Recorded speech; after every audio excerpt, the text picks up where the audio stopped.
My sign is broken, but there is still a lot of news to cover, so let's get straight into it. We've got Merab Dvalishvili versus Umar Nurmagomedov, apparently in the works. We've also got Ilia Topuria, apparently in a weird in-the-works fight situation with both Brian Ortega and Josh Emmett. We've also got other fights that are in the works as well. There's so much to discuss. We got Dominick Cruz versus Cody Garbrandt. I thought I'd talk about that in today's video as well. Let's go through all of them and talk about them in today's video. Let's start straight away with Merab Dvalishvili versus Umar Nurmagomedov, apparently in the works for July via Dominance MMA, which is, of course, the big management company in MMA. I don't know why this is happening, to be honest with you.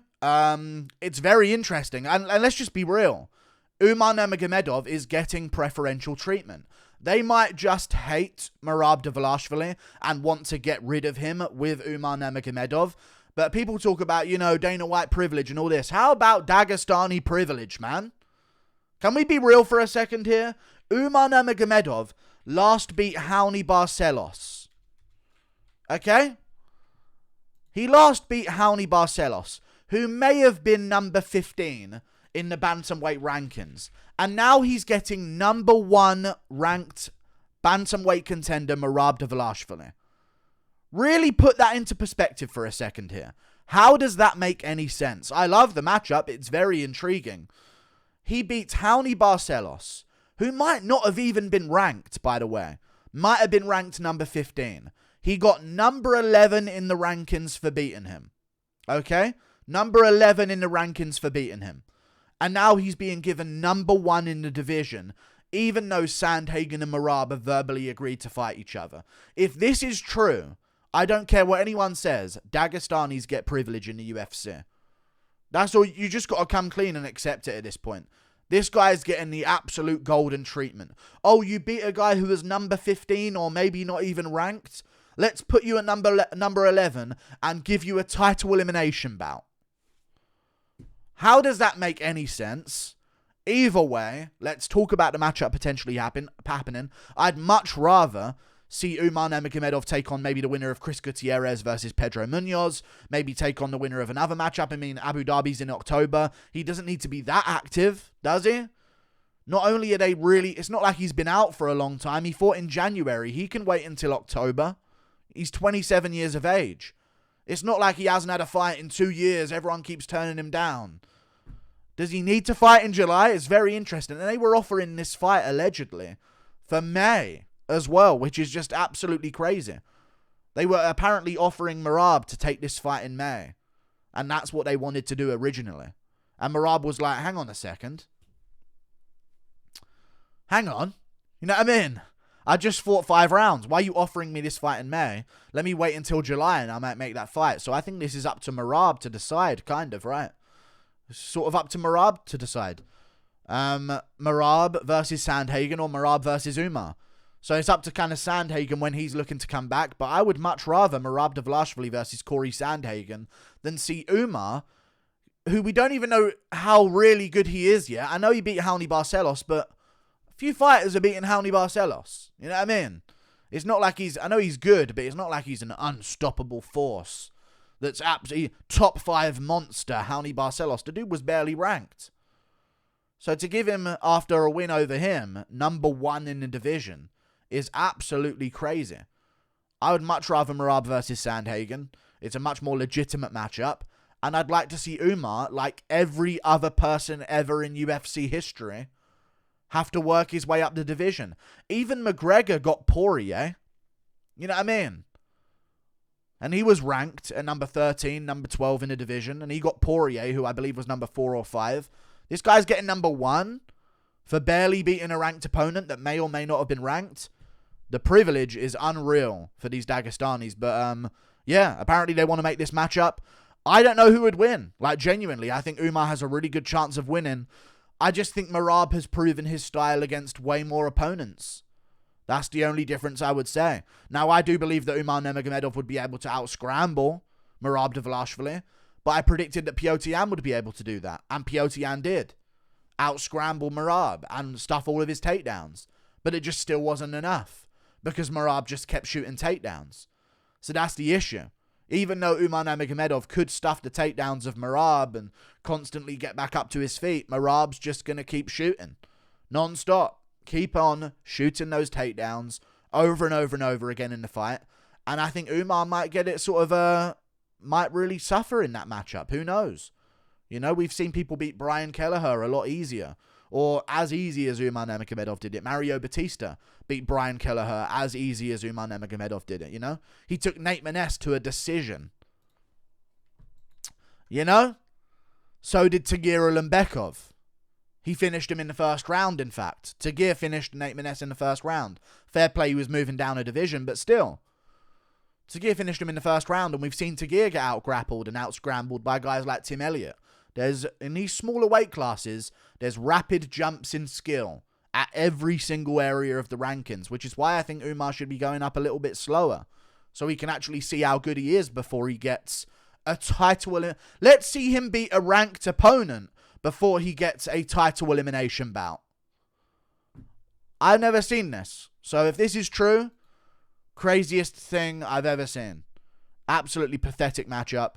I think Merab would beat him. I would have to predict Merab to beat him. Merab, honestly, knowing the odds for anyone with the surname Nurmagomedov, I wouldn't be surprised if this is like evens. Or Merab is a slight underdog. So I'd have to pick Merab in this matchup, as dangerous as Umar is, just because I think Merab would keep on shooting takedowns on him. Over and over again. Corey versus Merab is a much more sense-made matchup. And you got people like, oh my god, great fight. Like, do they not understand how the sport works? There are so many contenders that would be desperate for a shot. Ricky Simone is fighting Song Yadong. If he wins, he has a win over Merab. As illegitimate as people might think that win is, he has a win over Merab. And he's actually been taken on contender after contender after contender. And he's fighting Song Yadong. If he wins, he's way more deserving. So I thought I'd get that off my chest immediately in this video. Tough matchup. I'm not sure who would win.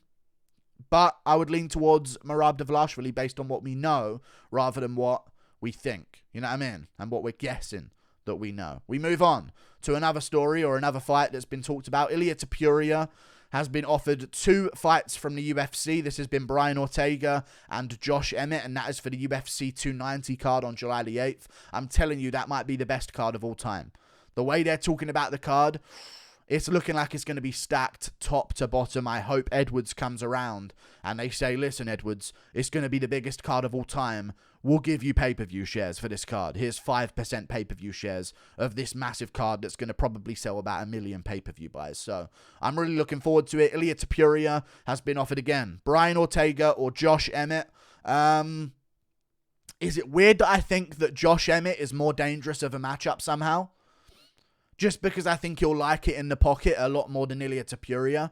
And Brian Ortega, I know Josh Emmett's taken some damage recently as well, but he can swing in the pocket with Ilia, and Ilia's going to maybe have to back down. Who knows? It's up for one of them to back down in the pocket. I don't think Brian Ortega's soy body, no offense to him, but low T City for a reason. I don't think his soy body, with not an ounce of muscle definition on his body whatsoever, is going to be able to take big shots from Ilia Topuria on the inside. And Topuria's got great takedown defense, and Ortega struggles to get fights to the ground. And Ilia Topuria is probably not going to shoot on Brian Ortega. He's going to want to keep it standing. So I kind of feel like Josh Emmett's more dangerous.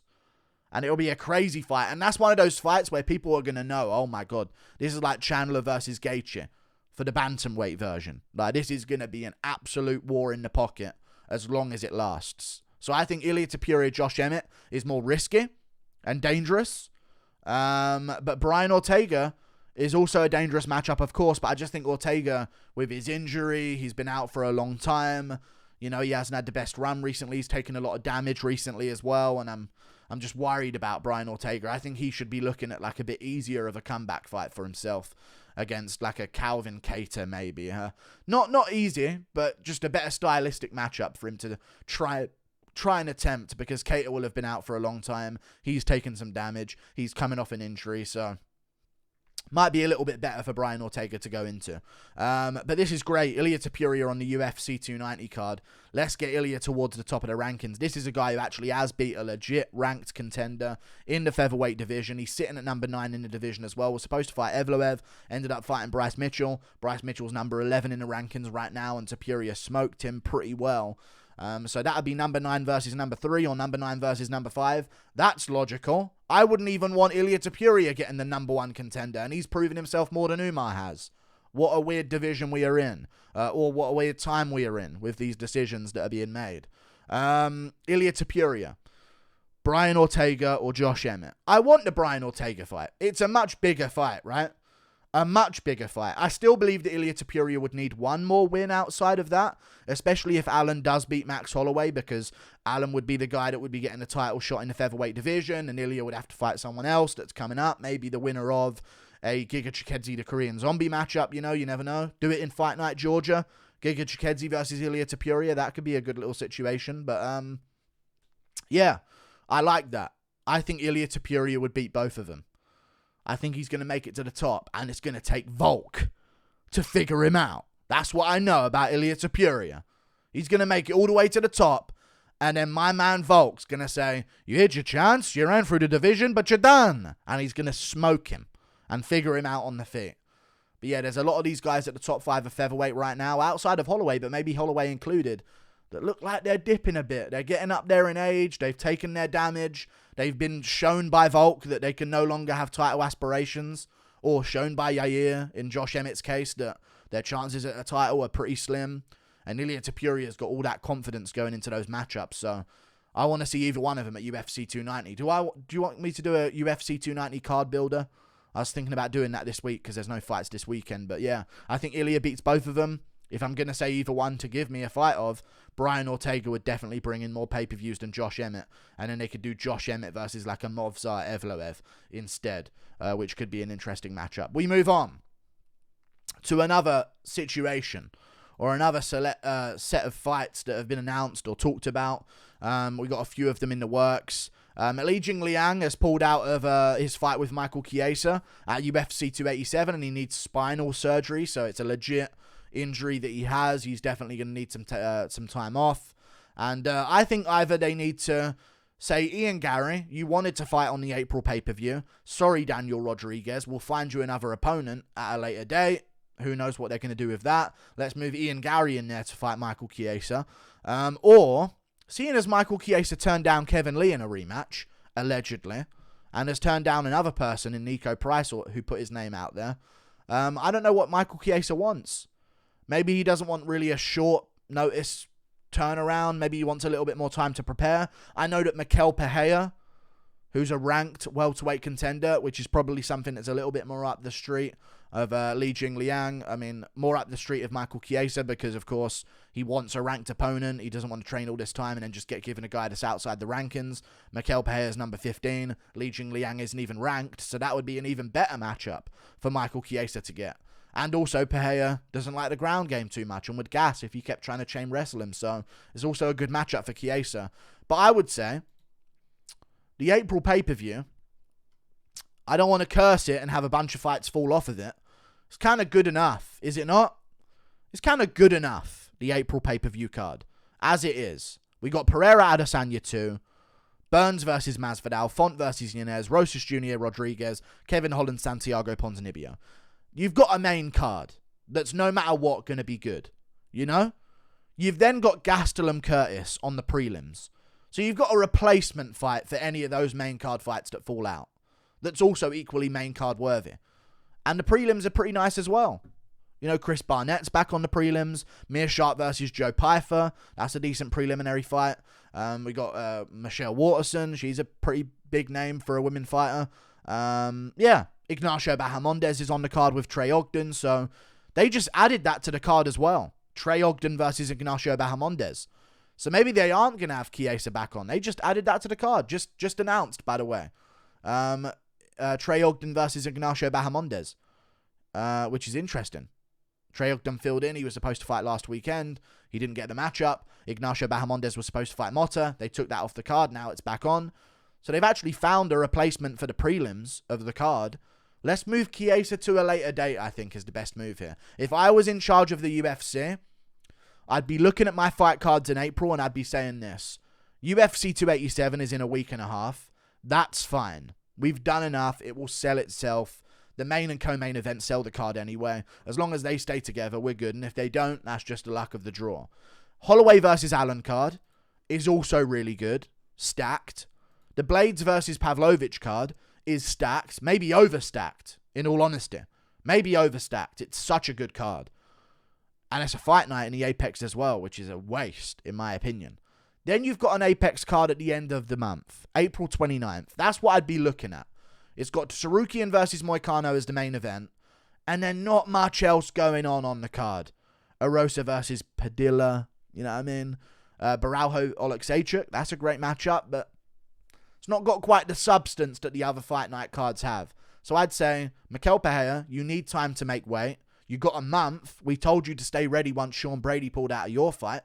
So let's do Sean Brady, Li Jingliang when they're both recovered. And then let's do Michael Chiesa versus... Who did I just name? Michael Chiesa versus Mikel Pereira in the co-main event of Sarukian versus Moicano. And that would be great. And then you'd have really big Brazilian names on the card. Moicano, Baraujo, Pereira. Get the Brazilian fan base tuning into the fight night. And you'd also have Michael Chiesa coming back on the card as well. So that would be good. I think that's what they should do. Michael Chiesa, Mikel Pereira. Give Pereira some time to make weight. Give Chiesa some time to readjust to a new style of opponent. And have him come back at the end of April instead.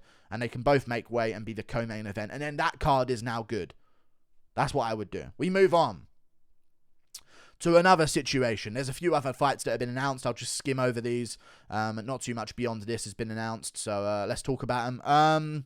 We've got Joseph Holmes versus Claudio Ribeiro, which is an interesting situation. Tatsuro Taira is fighting Clayton Rodriguez. They've announced that for the 24th of June. Venue to be announced. I believe that's going to be South Korea. They're going to go to South Korea. They've been saving the Korean Zombie's retirement fight for South Korea because they have no reason to go there without him. So for his retirement fight, they're going to get one more reason to go back over there, I believe. And I think they're going to do him versus Giga Chikadze in the main event. Who knows? Tatsuro Taira, Clayton Rodriguez. Decent matchup. I think he deserves a ranked opponent, Tatsuro, but if they're going to give him another unranked guy, he's just going to get better in the meantime. I think he does win this matchup against Clayton. Dangerous matchup on the feet, but his ground game will be the difference in this matchup, I do believe. And I think his threat of the ground game will stop Clayton from being so wild on the feet as well. So, yeah, I think this will be in South Korea. Great matchup. Of course, I just said Ignacio Bahamondes. Tim Means, Alex Morono, May the 13th. That card's looking really good as a fight night card so far. We've also got Carlos Ulberg versus Igor Pateria, which is an interesting announcement, to be honest with you. A very interesting announcement. Yeah, Carlos Ulberg, Igor Pateria. We've also got Dominick Cruz versus Cody Garbrandt too. I should have spoke about that. Let's speak about it for a few minutes at the end of this video. I'm sorry. I mentioned it at the start. If I didn't mention it. I think Ulberg's going to beat Pateria, by the way. Cody Garbrandt, Dominick Cruz. I have no idea who's going to win. I'm sorry to end the video in this way. I have no idea who's going to win that matchup. It's in the works, allegedly. Cody Garbrandt, Dominick Cruz, the rematch. It makes sense. Cody Garbrandt wants a ranked opponent. Dominick Cruz had tendonitis in that fight. Probably doesn't feel like that was his best performance. So he's obviously going to want that one back. I doubt Cruz is going to be looking to take on Umar Nurmagomedov in the bantamweight division next. So I think he's going to look for legacy improving fights. Like if he can redeem himself against Cody Garbrandt, then I think he's going to try and do that. So they get Cody back into the rankings, which is actually what they want at the end of the day. He is a big name. And it's a matchup that he's beaten before in Dominick Cruz. I don't know who would win. I don't even have a prediction. I would honestly just look at who the underdog is and think, and that would probably sway my mind. And I think the underdog would be Garbrandt slightly, just because Dominick Cruz has been fighting top-level competition and looking better against them than Garbrandt did. Garbrandt lost to Pedro Munoz, Cruz beat him. You know, like, it's a bad matchup for Cruz, but it's a bad matchup for Garbrandt in his current mindset of being timid and not wanting to plant and throw as much. I don't know. I would go Cruz. I think I would lean towards Cruz, to be honest with you. He might be a slight favorite. I don't know. But right now, I'm leaning Cruz's way in that matchup. Put that on the UFC 290 card as well. Not everything on the UFC 290 card before I get ahead of myself. Let's not get too crazy. You know what I mean? Because there are going to be other events in July as well. Like July 22nd, London. They're going back. That's massive news. That is absolutely massive news. Just saw that updated on Tapology as I refreshed. They're going back to London. July 22nd. So that's going to be when Yaspinal comes back. Nathaniel Wood comes back. All of the UK talent gets back on the scene. Paddy Pimblett might be healed up by then. Who knows? But yeah, I think UFC 290 is looking like it's going to be the card of the year. Let's get these matchups made for it. Like and subscribe. Thank you for watching. I'll try and get my sign fixed. I think it's a wiring issue, so I might need a new wire for it, but it just won't turn on. Where's my clicker to try and turn it on? I want to try it one last time on stream, see if your good luck of being here is going to actually help in making this sign work. It's fucked. See you later. Goodbye.